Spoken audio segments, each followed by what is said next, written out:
Former Speaker of the House Kevin McCarthy is here now. Mr. Speaker, it's great to see you tonight. Let's start with, if we could, the mechanics of politics, sort of the behind-the-scenes stuff. Pretty unprecedented, is it not, for a DNC vice chair to talk about putting money towards primarying Democrats?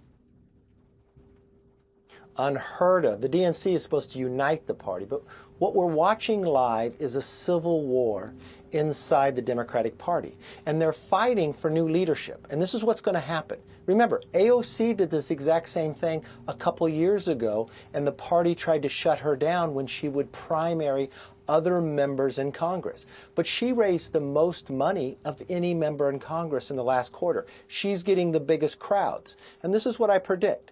They're going to fight to see who becomes leader of this party. Right now, it's really AOC and Bernie Sanders. But this is what's going to happen. They're going to run against Joe Biden, Kamala Harris, Nancy Pelosi, Schumer, and Hakeem. That will be a motivating factor. They will raise more money running against Democrats than they will running against Republicans. And whoever comes out of that will become the leader of the Democratic Party. And if they go so far, remember, AOC and Bernie Sanders are socialists. They literally registered as socialists. AOC came into the party campaigning for Bernie Sanders. This is so far how far this party has moved, and it shows. They are more at home going to a Latin American country than fighting for a hardworking American. Yeah, if that side, if that wing of Democrats raises the most money, wins the most primaries, you would have to believe, if you still believe in America, I honestly say this, if you still believe in America, that is a recipe for failure for them on the national stage in a general election. By far, but there's something Republicans have to understand too. Then there's about 1/3 of Democrats who's been beginning to question their own party that you can be reaching out to. And this is where President Trump is so good, where he's able to move and work. Ronald Reagan did this in Michigan. But if you look at what Donald Trump was able to do that last election, every single swing state, not one, every single swing state he has won. The party needs to be able to move that same way and be opening and welcoming to new people. Remember, you got RFK sitting in and Tulsi Gabbard. These are two people who are running for Democrat president on the other party that are now serving in a Republican administration.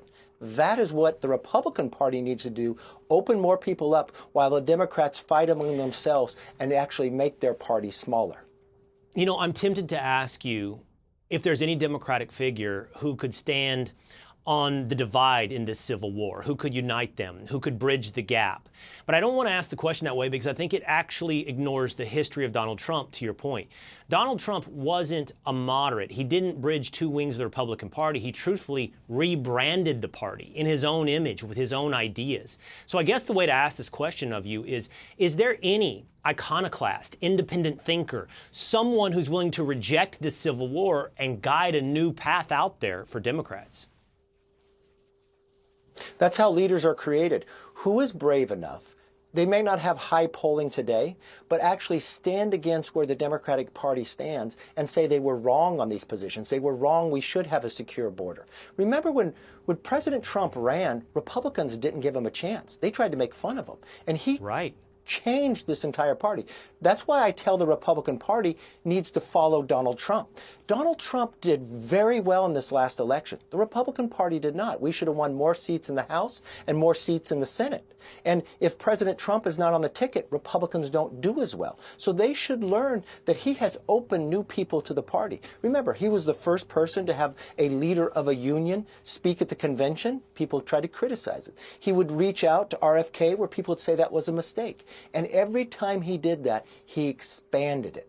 And this is where the Democrats have failed. As they continue to fight internally, Republicans should open up and allow new people in and not be afraid.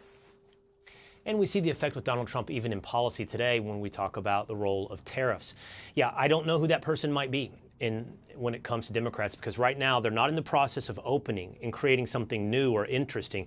They're in the process of shaving off, cleaving it, turning it into a civil war and requiring more purity and pushing more people out. This is a type of atmosphere.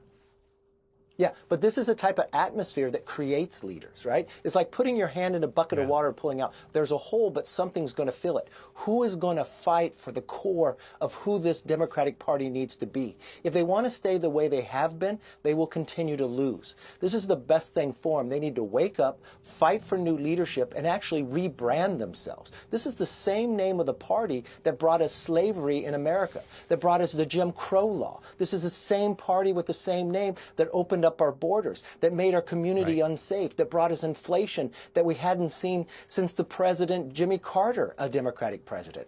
I would want to rebrand this entire party if I was a Democrat. All right, Mr. Speaker, great conversation. Thanks for your time tonight. Have a good Friday.